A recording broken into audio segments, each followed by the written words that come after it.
What's up? I got a 2003 Honda Element in the shop today, getting front brake pads, rotors, and passenger side brake caliper. I'll take you guys along, show you how to do it. Most Hondas are the same on these. Alright, so now we're looking at all the tools needed for the job. Of course, a good light, impact for your lug nuts, handheld impact. I use that to get the caliper bolt off so I can do it quickly. A big screwdriver in case the caliper is hung on the brake pads, like in our case we have a stuck caliper.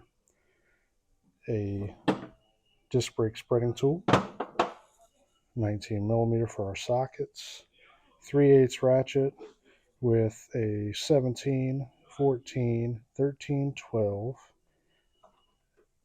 Actually had an 11 and 5/32 Allen head, 10 millimeter for the bleeder,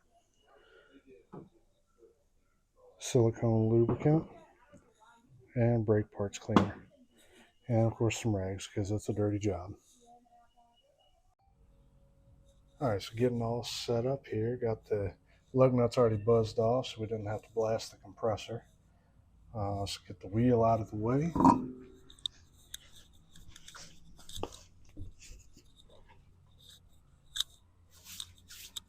Get a better idea of what we're looking at, get y'all in a little closer.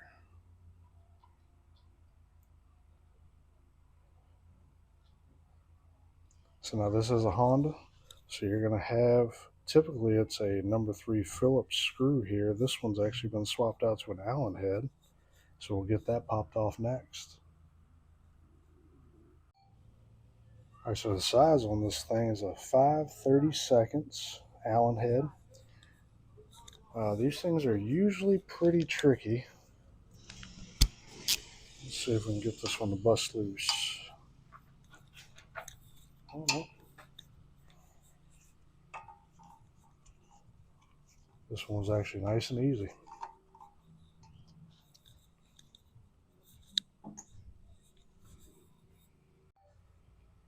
Alright, next up we got these two bolts on the back of the caliper, one up top, one down the bottom. These are both 12 millimeter.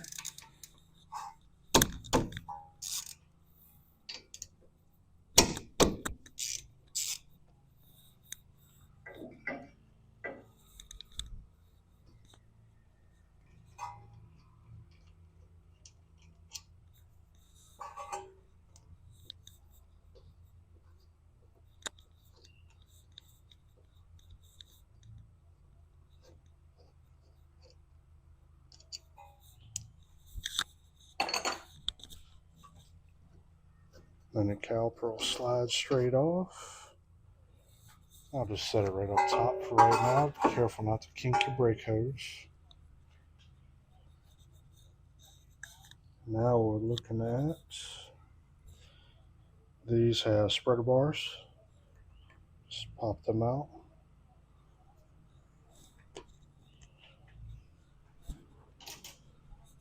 These pads on this actually aren't that bad.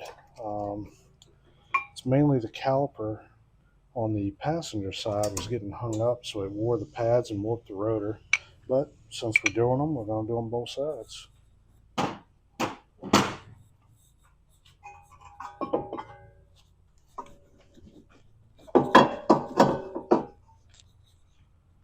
Alright, next up, we're going to have these two big bolts back here.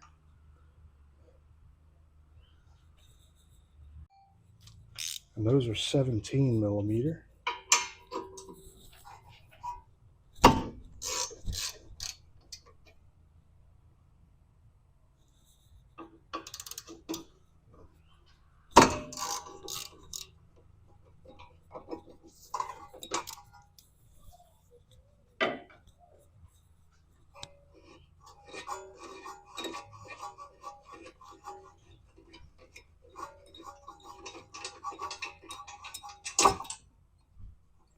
I'll take the bracket out of the way.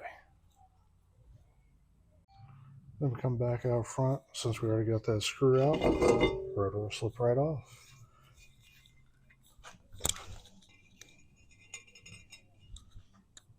Now's a good time to check your wheel bearings. Make sure there's no play in them, up and down, side to side, nice and tight, good to go. All right, so one good tip is when you get a brand new rotor, they typically coat them in a grease and oil, keep them from rusting in the packages. So what you're going to want to do is take these out to a ventilated area, spray them down good with brake cleaner, get all that residue off. And once you get it all brake cleaned off, nice and clean, you can go ahead and pop that on, line up your hole.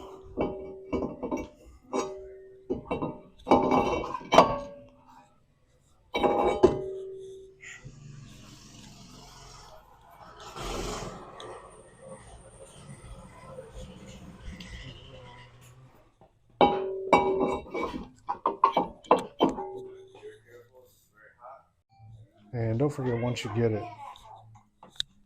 that rotor back on there, pop that screw back in there. That'll hold your rotor in place while you try and get your bracket back on. All right, so on your bracket, your hardware on both sides of it, your pads typically will come with it. Pull them off, match them up the best you can. Sometimes there's slight variations to them, but it should fit the same way that these ones do. And then before I put this on, I always grease them, and I'll show you the grease that I use in a minute. And in this case, because of the mileage on this as well, I'm going to go ahead and pull out the slide pins and replace them with fresh ones and grease them as well. All right, so this is the grease I use, silicone based.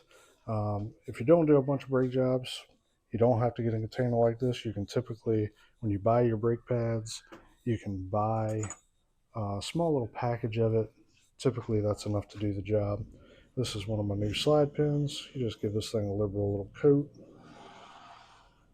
and then we're just going to slide it right back into that bracket and make sure everything feels smooth. So the other slide pin in this bracket is this one here. You see down here on the bottom it's got a cutout area, and that is for this little rubber seal, and these can be transferred as long as they're not broken. And you just carefully slip it off the old one right back onto the new one. Then you grease this up and just put it in the bracket. All right, so new slide pins in, new hardware in, and all greased up, ready to go. And go ahead and ready to put that back on with your bolts with the 17mm heads.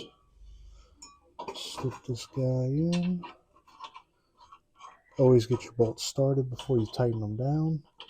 Otherwise, you might have a hard time with the alignment.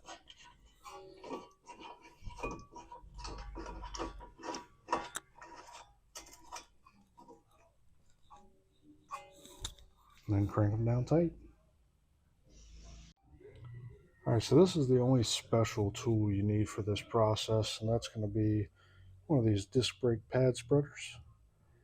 And what I do is I take one of the old brake pads, set it against that piston, and use that to press it back in.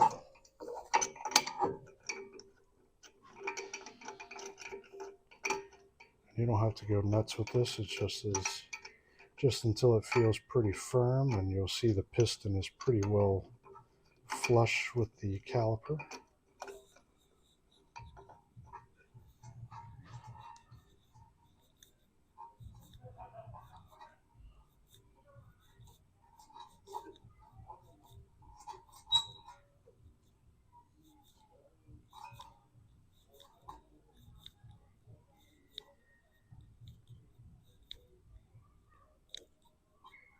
And right there's the end of it.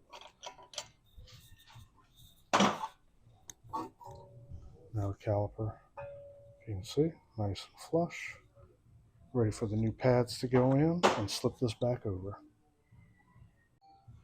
Now when it comes to putting the pads in, if they're not labeled like these are, which is not very common, typically the tang there goes on the bottom, on the inside, on both sides.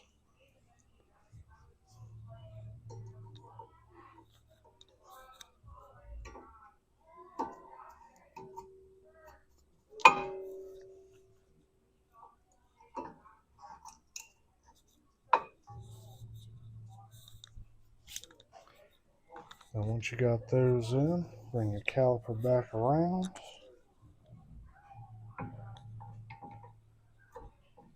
Sometimes you got to push your slide pins in just a touch to get them aligned.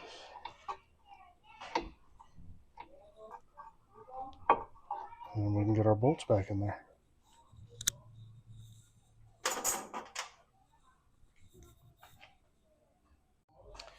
And don't forget, like I just did, the new spreader bars that come with. There's little holes in the pads that they'll line up with, and may shoot them out on you. Put that back in there.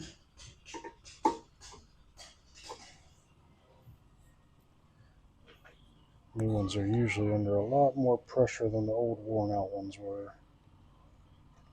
Give them just a slight little bend so it doesn't throw your pads out.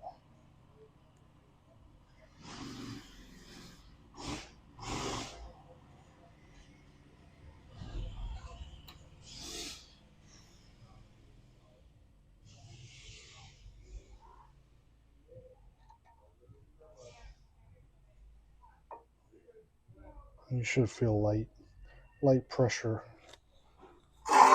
where they're spreading.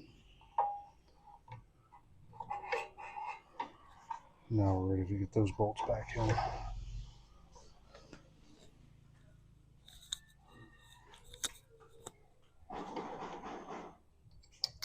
Same thing with these. Get both of your bolts started before you tighten them down, otherwise you might not get them in.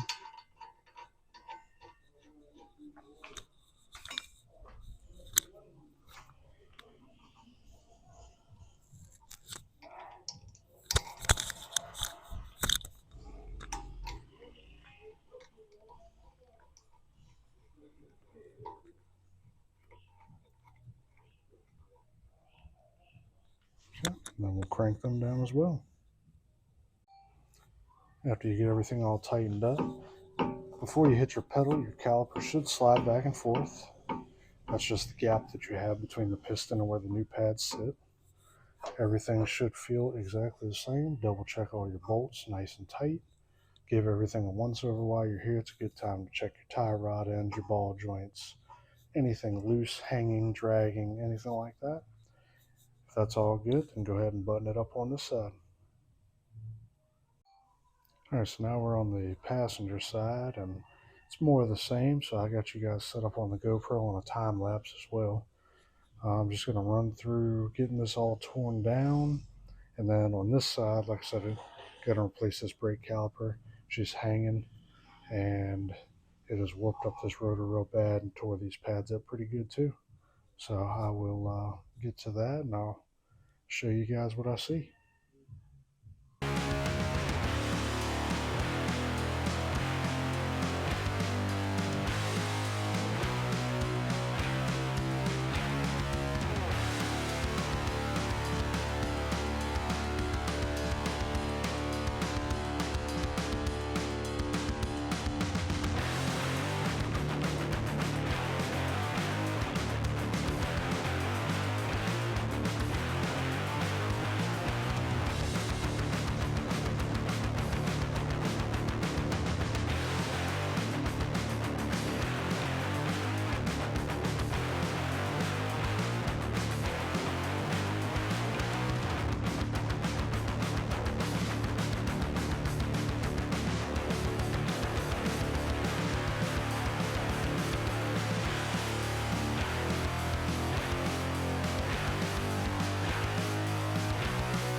Alright, so here comes the fun part. I've got everything all put back together. The new caliper's on. Now I'm ready to bust the line off the old caliper, transfer it over to the new one, I'm getting ready to make a mess.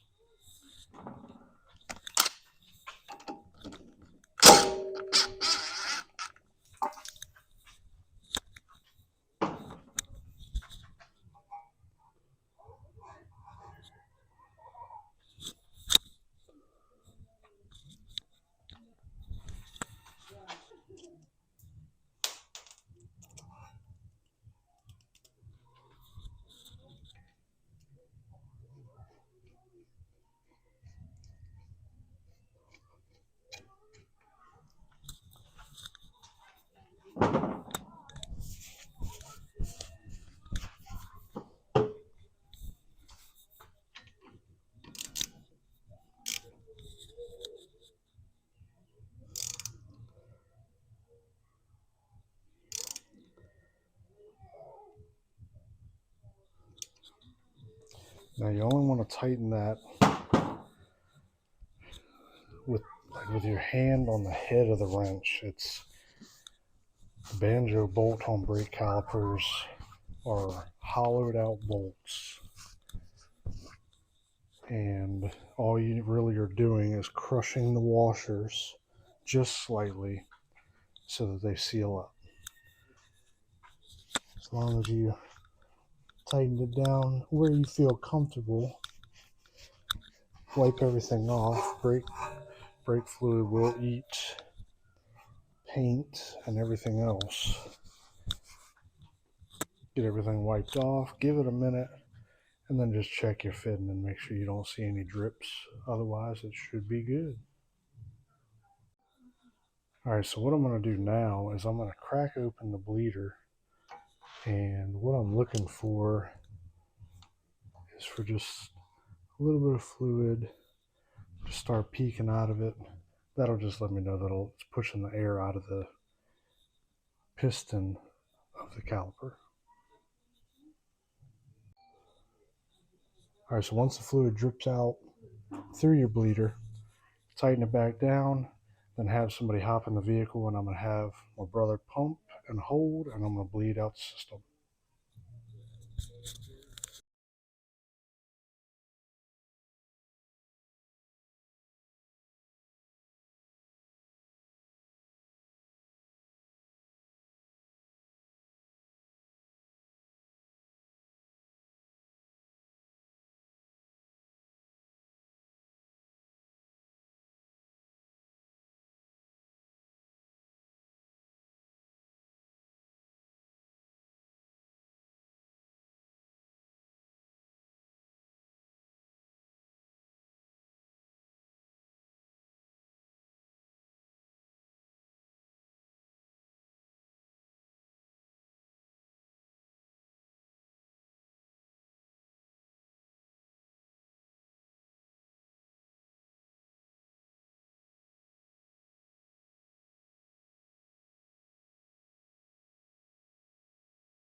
Alright, so after you do a brake caliper, make sure you do not forget, after you bleed it, you come back up top off your fluid now to the max line, since the brakes have been pumped and bled.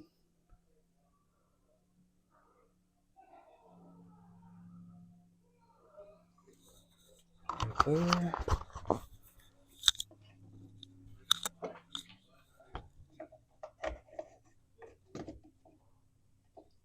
And then last thing we got on this one is we're going to torque down the lug nuts. All right, last process. It's going to be torquing down the lug nuts. My preference on the Honda for the wheel studs is 105. So I'm going to go around, hit all four wheels because I did do a rotation as well as the brake job in the front.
One thing I make sure of too, of course, always in a star pattern on the tightening.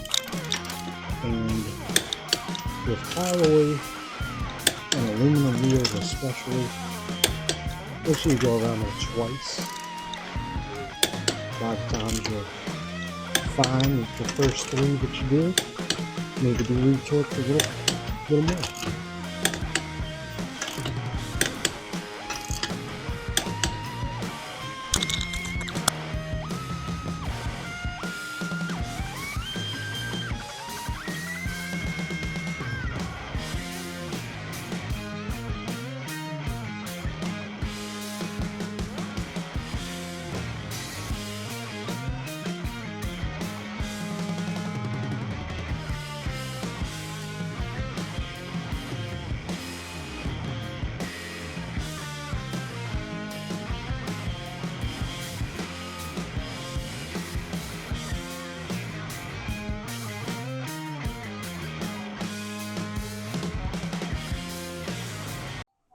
I appreciate you guys hanging out with me, working on this element today. It's a lot more to come. Stay tuned. Keep an eye out.